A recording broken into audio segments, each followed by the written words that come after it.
Hello and welcome to Odds Now. I'm Matt Hill and I'm joined by Brad Walker, and this is the latest in our Euro 2024 preview series here on the YouTube channel. We've also got a load of written content on Euro 2024, which you can check out over on oddsnow.com.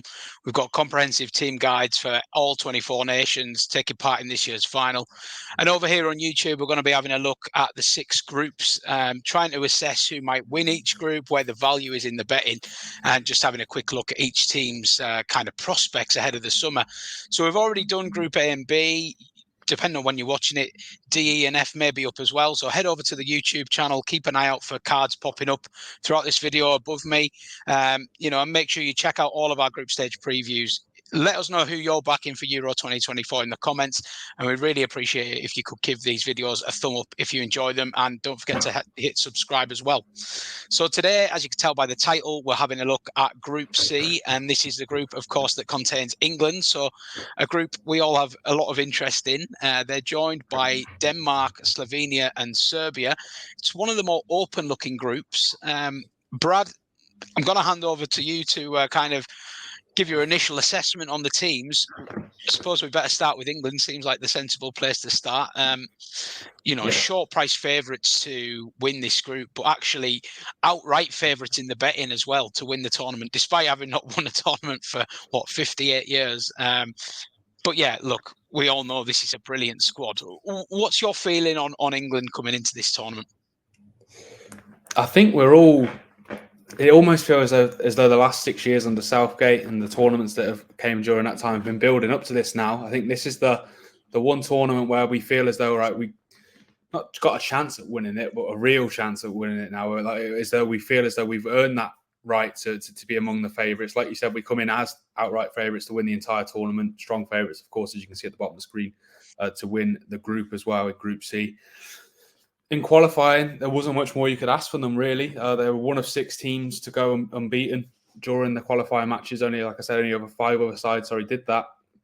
And only France and Portugal conceded less than the 4th goals they've conceded, which is interesting, really, when a lot of the talk around the England squad heading into the tournament is about the susceptibility and the lack of depth at the back, but that wasn't a problem during qualifying. And I think they'd also been happy to almost get the monkey off their back. We saw England get to the final in Euro 2020 against Italy and lost that on penalties, but they did beat Italy twice during qualifying as well, which I'm sure would have been a confidence boost for them heading into the tournament in Germany this summer. There's been a lot of talk over the last week since the provisional squad was announced as well about who's in and who's out. Notable omissions from the squad: Jordan Henderson and Marcus Rashford and Raheem Sterling as well. All 3 of them have been key cogs in the Southgate machine and the success that he's had getting to the semi-finals of the World Cup in 2018, the final of Euro 2020 as well. All those 3 players will be missing out. We know Southgate's always favoured the young players, perhaps going back to his roots in the under-21s in England before he got the senior job. He's included the likes of Kobbie Mainoo, Cole Palmer, Adam Wharton, among others as well, who have all impressed this season for their clubs. They've had little breakthrough seasons almost, I think you could say, at club level. And then you look at the talent further up the pitch. You've got the likes of Harry Kane, Jude Bellingham and Phil Foden. I think you could all make an argument all 3 of those are the best players in the leagues that they play in at club level. So going forward, I think with England particularly, I don't think there are many sides that can better them. I think they match anyone going forward. I think, like I said, there are questions around the choice at the back. There's still questions over who will be in at left back. I think there's uncertainty about Luke Shaw. I think Joe Gomez has played a lot of minutes there for Liverpool, so he could possibly fill in. We'll wait to see that. The full squad's not been announced. The final squad's not been announced, just a provisional squad at the time of recording. In terms of the fixtures, they start against Serbia on the 16th of June. They're opening a group match and going to Denmark in the 2nd game and Slovenia in the 3rd. Let's be honest, based on everything I just said there and what we've seen, England should be confident of winning all 3 of those matches. Questions against the bigger sides will come, I guess, later in the tournament if we get that far. I think there's always been that slight uncertainty of how England will fare against the better sides under Southgate. That was something I was going to mention there. You make a good point about how strong they've been in tournaments recently. I guess the thing that always gets levelled at Gareth Southgate is his managerial sort of acumen in these big games. The loss to France, there was a World Cup exit to Croatia, a game that England led early. They led early against Italy, and they let it slip. Do you feel like Gareth Southgate is tactically strong enough for the big games in major tournaments? I think you can level or you can question his decision making in those big games at vital moments. I think against Italy in the final, that first 20 minutes, it felt as it was at Wembley, home crowd, take the lead after 3 or 4 minutes, and it kind of felt like we let them off the hook, and that we could have gone for them a bit more in that first 20 minutes. It's always easy to say that with hindsight, of course it is, but this is a tournament. Like, if you look at the bracket, England are expected to top their group and France are expected to top theirs. It means we're set to meet France in the semi-finals if both sides get that far. Obviously, there's a lot of football to be played between now and then, but if you have to get those moments right in those big games. It's fine margins, aren't there? You have to come out on top in those big games if you want to win the big tournaments. And I'm not sure that you can really say that England have beaten a side at a major tournament under Southgate that they weren't expected to beat. I know people might think in Germany in Euro 2020, but if you look at that Germany squad, it was far from convincing. It's been one of the worst a Germans. home advantage there as well, I suppose, which you could level at them. Yeah, it's a difficult one because, like, if I was just from my personal perspective, I've got so much time for Gareth Southgate. I think he's like rejuvenated the national squad. The country fell in love with it again. He's always been criticised tactically, which I think is probably his weak spot.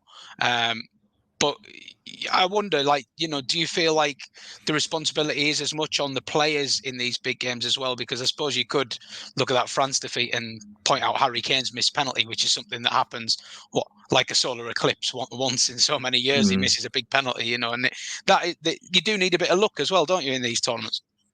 Oh, absolutely. If you look at some of the players in the squad now, and I think the better players as well, they'll have benefited from the years that have followed from those tournaments as well to get that extra experience at club level, where they will be able to step up, hopefully in those big moments too. I think that's something that applies not just with England, but with any football side and any side in sport. Of course, the manager's got a responsibility, but ultimately it's the 11 out on the field who have that responsibility to turn the games around in those big moments. And unfortunately, they've not done that. You mentioned the missed penalty there for Kane against Italy. That went to a penalty shootout as well. It's a lottery, isn't it? You find margins, and someone's got to miss a penalty, unfortunately. And unfortunately for England that night, it was them. They missed obviously a handful. But yeah, it does feel as though I've got written in my notes here. Actually, is this the last hurrah for Southgate? Because it does feel as though, particularly if England it sounds harsh. I don't think you can ever level at a team that they have to go and win a tournament. I think that's very harsh to ask of any team, but it does feel as though if they don't get there this time, that it may be his last tournament. He's been in charge. I think it's his 4th tournament, isn't it, now in charge of England? That's a long time to be England manager. That's, all the eyes and the pressure on you. There's only so long that any human being be able to withstand that. So it's possible. I've always got the feeling as well that Southgate may step away on his own terms as well. I don't think I think he had a long, hard think after the World Cup as well, didn't he? And I think the FA kind of, jostled him to stay on, but I don't think he wants to outstay his welcome. I think the criticism that they've taken at times when they lost 4-0 to Hungary in the Nations League, there was an absolute backlash against him, and to me it was a bit of a witch hunt, really, and it got a bit nasty. And I don't think he liked that.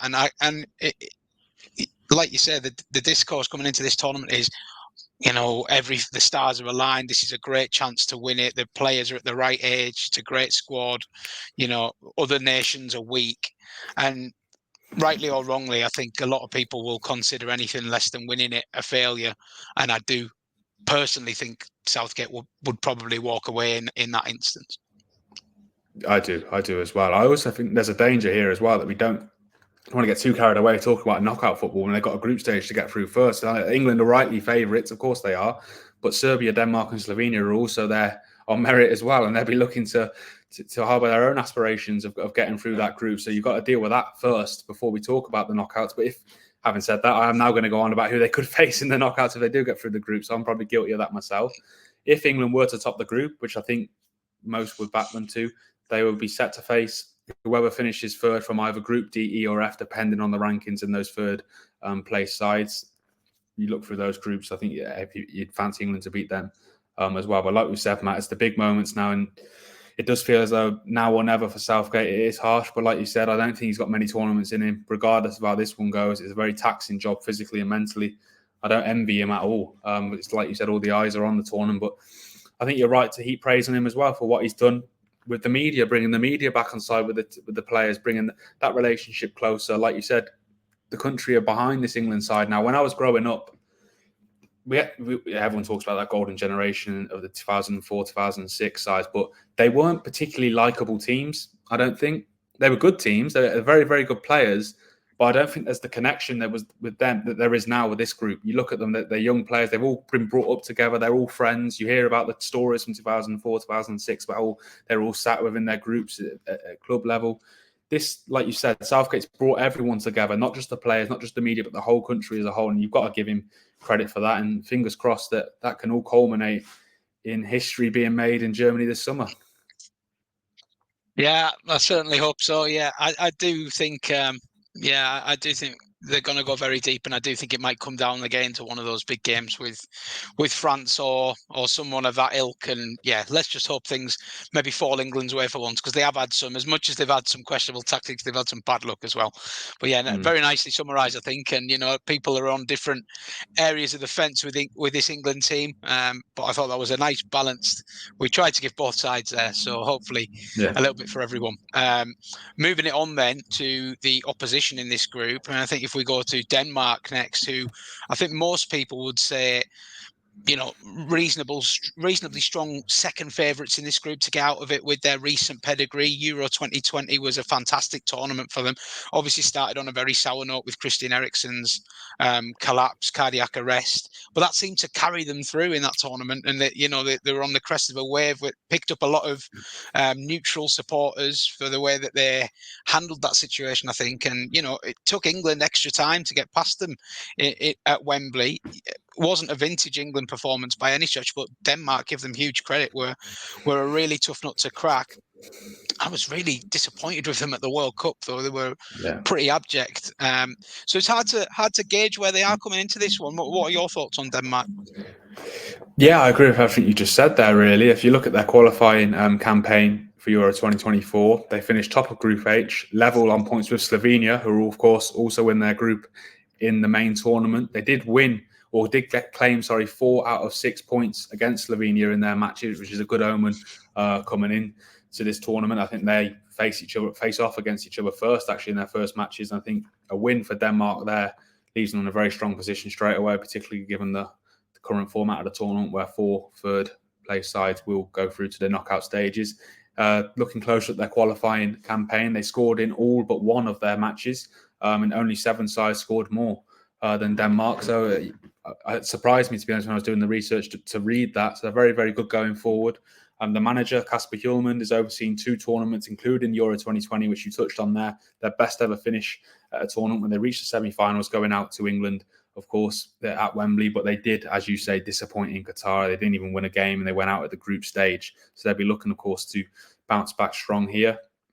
Like you said, they're quite semi-strong favourites to finish second in this group. I think we'd all be quite surprised if they were to top it, but I'd be certainly backing them to get a top 2 finish. The bad news for them is if they did finish second, they will be facing off for the winners of Group A, which, if you watch our video from yesterday, I won't go give too much away, but I think we both backed Germany to win that group. So a game against the tournament hosts, Germany could lie in wait in the round of 16. But they've got to get through the group first, and that's going to be their main aim. Of course, like I said, they start against Slovenia on the 16th of June. I think they'll be favourites to win that one. Like I said, 3 points behind them. They're in a very strong position heading into the final 2 games. They then face England in the second match. England, we touched on there, will be probably favourites for that one. So it is important that they do, I think, go and beat Slovenia. They don't want to be dropping points against Slovenia. Certainly don't want to be losing that game to Slovenia heading into the England game, where they could then be staring down the barrel of 0 points, after 2 matches, and needing a win against Serbia to give them any chance of progressing. So that Slovenia game is very important, I think. Almost ease the tension heading into the England game, see what they get there. But yeah, I'd certainly be backing them to come through this group. Yeah, those two games with Slovenia in qualifying were very close encounters as well. So it does look like that it's going to kind of hinge on that. And I think getting your tournament off to a good start is always very important when you're in a tight group. Just one question on Denmark before we move on. Rasmus Højlund looks like he's going to be leading the line for them. Obviously, someone Premier League fans are now very familiar with at Manchester United. He scored 7 goals in qualifying, which was, I think, 5th highest out of anybody across the continent. So he really did perform well there. He took a little bit of time to get going at Man United, didn't he? But he seemed to finish the season well. He did, yeah. Like you said, the money that was being banded that he went there for, it was a lot of money from Atalanta. It's not an easy club to walk into at the minute, Man United. We know the mess and the sports that are going on there. For a young lad to walk into them, have this pressure heaped on your shoulders, right? You're going to go and lead the line and change our fortunes. That's a lot for anyone to handle. But like you said, after a couple of months, he did get going. I think he ended up going on a run where he scored in 5 or 6 consecutive games, and then an injury came and kind of knocked his momentum for a bit, but he finished the season strong. I think he scored in their final 2 games for Man United, and like you said, he got a very impressive tally during qualifying for Denmark. He's one of a number of young players in that Denmark squad, really. But I think they'll be looking for the likes of Christian Eriksen, who you mentioned collapsed at the last one, but thankfully now is back playing. His leadership, Simon Kjær as well at the back to guide these young players through. But I'd be confident of Denmark, like you said there, Matt, of getting through to the round of 16. I'm just looking here in my notes as well. If they were to finish third and to qualify through third, they would then face the winners of Group F, which is more than likely, in my view, to be Portugal. So it could be Portugal or Germany waiting for them in the last 16. So it's not a great reading if you're a Denmark fan, but it's better to be there than to bow out at the group stage. And I certainly think that they get through this group. Yeah, definitely better to get through. But yeah, tough. And it just makes you think how important it is for England to make sure they actually top the group, or they're going to have a really tough old game on their hands in the last 16. Okay, so next up in this group is Slovenia, and Slovenia and Serbia, 2 teams who we do have groups where the weaker sides look like they're really up against it to qualify. But I think both of these sides realistically should fancy their chances of getting through. If not in second, then certainly in third, as one of the best placed third teams. If we start with Slovenia, not a squad packed with superstars, but they do have some recognisable names. In goal, Jan Oblak of Atletico Madrid, probably one of the best goalkeepers on the planet still. Up front, Benjamin Sesko was a striker that was heavily linked with Manchester United alongside various other Premier League clubs last summer. They do have the likes of Josep Ilicic in the ranks still as well, 36 now, the former Serie A forward. He'll be playing sort of a supporting role off the bench more so these days, you would think. But it's a well-organised group, and level on points with Denmark in qualifying, as we touched on earlier. So they're not going to be pushovers, are they? It's the kind of game I could see England really struggling to break them down and having like a really frustrating time, maybe grinding out a 1-0, hopefully. Yeah, I agree. I think England, but this is the first time that Slovenia, have qualified for a major tournament in 14 years. The last time was the 2010 World Cup, where they actually faced England in the group stage. In England, it was a very tight game. Then England just scraped through with a 1-0 win. I think Jermaine Defoe scored the goal. This time around, this is only their second time appearance at a European Championships. Slovenia, as you mentioned, they're second in Group H in qualifying, behind Denmark, who, of course, we've already spoken about, who are in their group in Germany. The manager, Matthias Keck, I hope I've not butchered that too much, but this is his second time in charge of the Slovenian national team. He was there to oversee their qualification for the World Cup and managed them throughout that tournament. He left, I think, after their failure to qualify for Euro 2012. He rejoined recently and oversaw their qualification for this tournament after spells in Saudi Arabia and Croatia at club level. So he's clearly got that magic touch with the Slovenian national team. They went on an eight-match unbeaten run in 2020, which is their longest in their history as an independent country. They've never reached the knockout stages of a tournament, though. But like you said, I think this is quite an open group. Other than England, who are expected to top it, I think Denmark you'd probably put slightly ahead of Serbia and Slovenia to come second. But I think certainly for that third place, it's very, very open. You've mentioned there some of the names that are in this Slovenian team. Who knows? Like you said, one win on the board could be enough against a Serbia or a Denmark, or maybe against England. Let's hope it's not. But with this current format, Slovenia, I'm sure, will be really fancying their chances of getting to the knockout stages for the first time. You do. Yeah. Can I just? Sorry, I was just going to add in there. I mean, just to not underestimate this side too much as well. Like their last friendlies back in March, obviously they've got some coming up, but as we speak, they actually beat Portugal 2-0, and that was a full strength Portugal side, pretty much. You know, Ronaldo, João Felix, Neves, Cancelo, all the big names were out there. So you know, it would be. It'd be silly to completely write them off, but I think we look at Slovenia as results, and they're the kind of team where they tend to beat the teams they should beat, but they also have their limitations. I think it's fair to say, and that's probably why we're not shouting from the rooftops about them, going through or winning, challenging to win the group or what have you. But they've definitely got a chance of progressing. Yeah, they have. I've got to admit, if they did go through, I probably would be surprised just because of England, Denmark. And I've probably just added quality of Serbia, I think, particularly at the top end of the pitch, perhaps to pull them through. But like you said, with this format, one win could change everything. I think it's obviously vital, though, that they get enough points on the board in their first two games, because they face England in their third match, which I don't want to jinx England there. I keep saying this, but England, again, would be favourites, I think, to win that match. They want to get points on the board by then. If they were to finish second, I wouldn't expect them to. They'd face the winners of Group A, as mentioned with Denmark last time.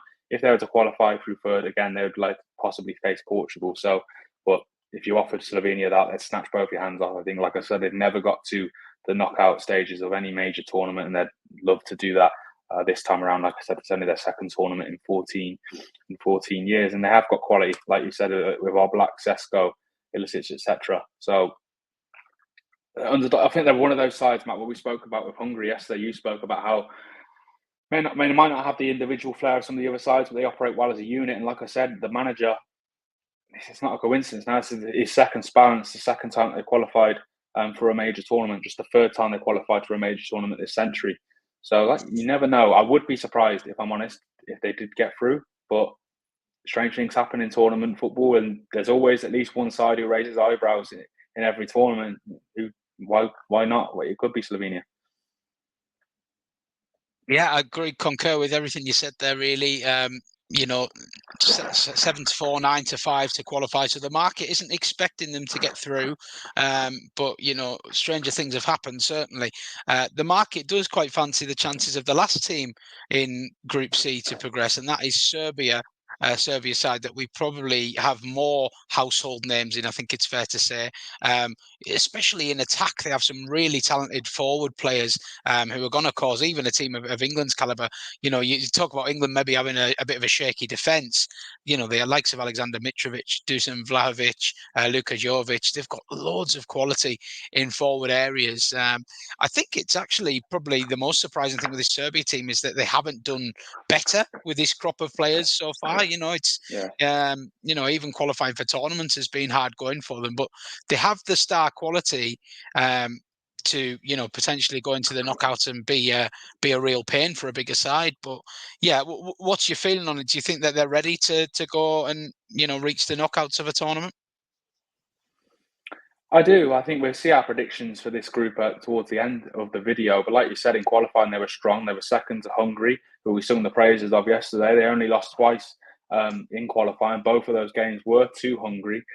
They were probably disappointed being knocked out of the group stage in Qatar, but they were in a tough group with Brazil, Cameroon, and Switzerland. So someone's going to have to go out of there, and they are three good sides they're up against. You mentioned the quality they got in forward areas: Mitrovic, Vlahovic, and Jovic. They've all scored 80 goals combined for Serbia, so they're certainly not lacking in the goal columns up front. Mitrovic remains the main man. I think it's fair to say, the striker we all know him in England here from his time with Newcastle and mainly Fulham. He, of course, recently departed last summer to Saudi Arabia in Al Hilal. He scored 39 goals for them this season, albeit in a lower level league than previously played in, but he still scored a combined 97 goals in his last 3 seasons, including 15 in the Premier League last year. So he is, I'd say, their main goal threat. He almost typifies their approach as well. Like you said, the very tough, rugged, physical side, making it difficult for those that they come up against. They're not able to compete, I wouldn't say technically, with the likes of England when they face off.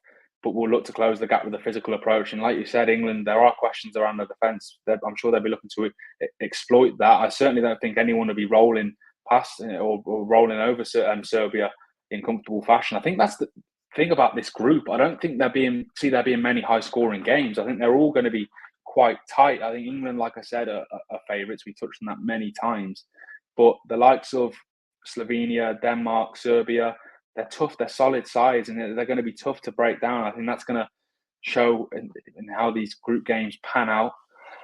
Serbia do start off against England in their first game. Normally, I think you'd say, you wouldn't want to start off with a hammering, but I think they might also benefit from just getting that game out of the way. And if they get beat to England, fine. You've got their final 2 games against Slovenia and Denmark, where they can get the points on the board to hopefully progress. I think they enter against Slovenia as favourites, who are, like I said, this group is quite open, but I'd probably back Serbia if I had a gun to my head there. If they get 3 points on the board, as we've said multiple times throughout our previews for this tournament already, you're in a very, very strong position due to the tournament format.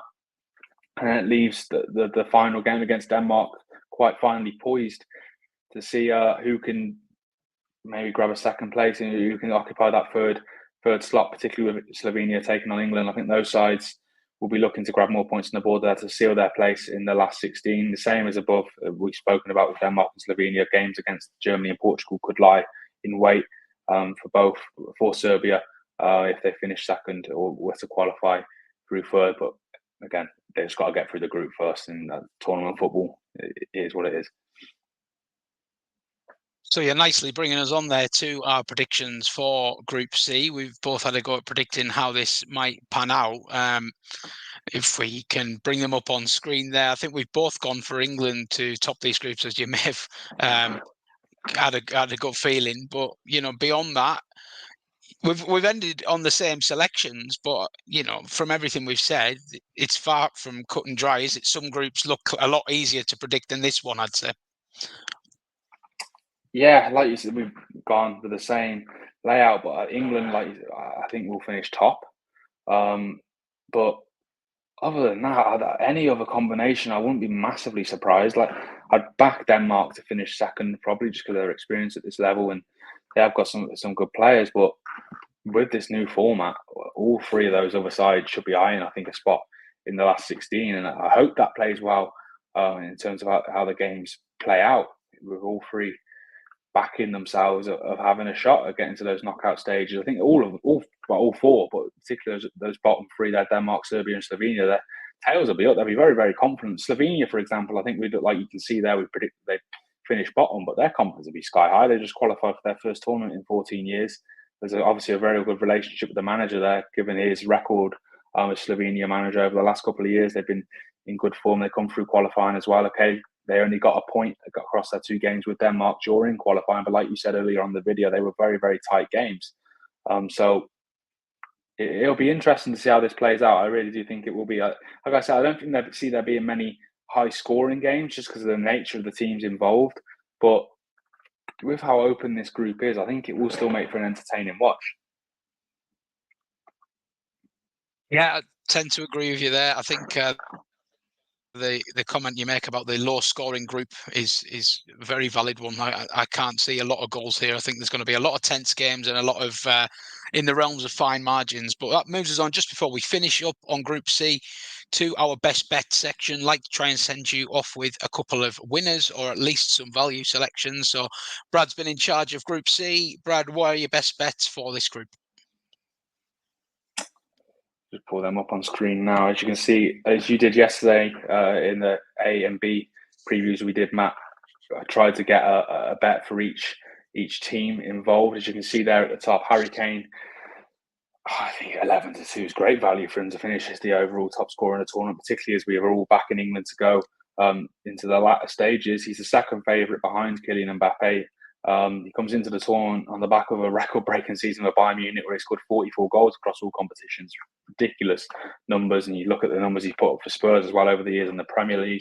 Scored 8 goals during qualifying. Only Romelu Lukaku, Cristiano Ronaldo, and Kylian Mbappe scored more than him, and he also has a golden boot at the 2018 World Cup already in his cabinet. 12 goals at major tournaments across, I think that's 4 major tournaments for England that he's played.